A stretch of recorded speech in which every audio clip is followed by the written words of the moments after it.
मित्रांनो, माझ्या चॅनलवर तुम्ही बरेचसे रायगडासंबंधीचे व्हिडिओ बघता.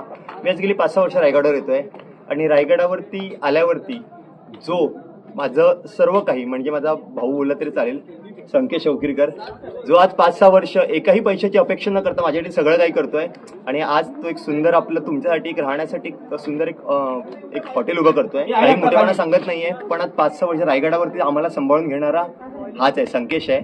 तर मी खाली याचा नंबर तुम्हाला देतो आहे. कधी गरज वाटली ना, रायगडावर आलात कोणत्याही गोष्टीसाठी, जेवण्या खाण्यापासून राहण्यापासून सर्व. हा, आणि हा विषय पैशाचा नाही, हा माणुसकीचा आहे. हा 5-6 वर्षाचे रायगडाने मला दिलं ना, त्यात हा भाऊ दिलाय माझा आणि खूप याने मदत केली मला आजपर्यंत. कधीही फोन करा, संकेश ये दादा, कधी ये, मी आहे म्हणून. तर आज तो आपल्या काहीतरी नवीन चालू करतोय, त्याला नक्की तुम्ही सपोर्ट करा. जन्म झाला वारकरी, पाठ समजली खरी, देह देवाची पंढरी, विठू मनाच्या गाभारी, श्वास झालं जपमाळ, मन चिपळ्याने टाळ.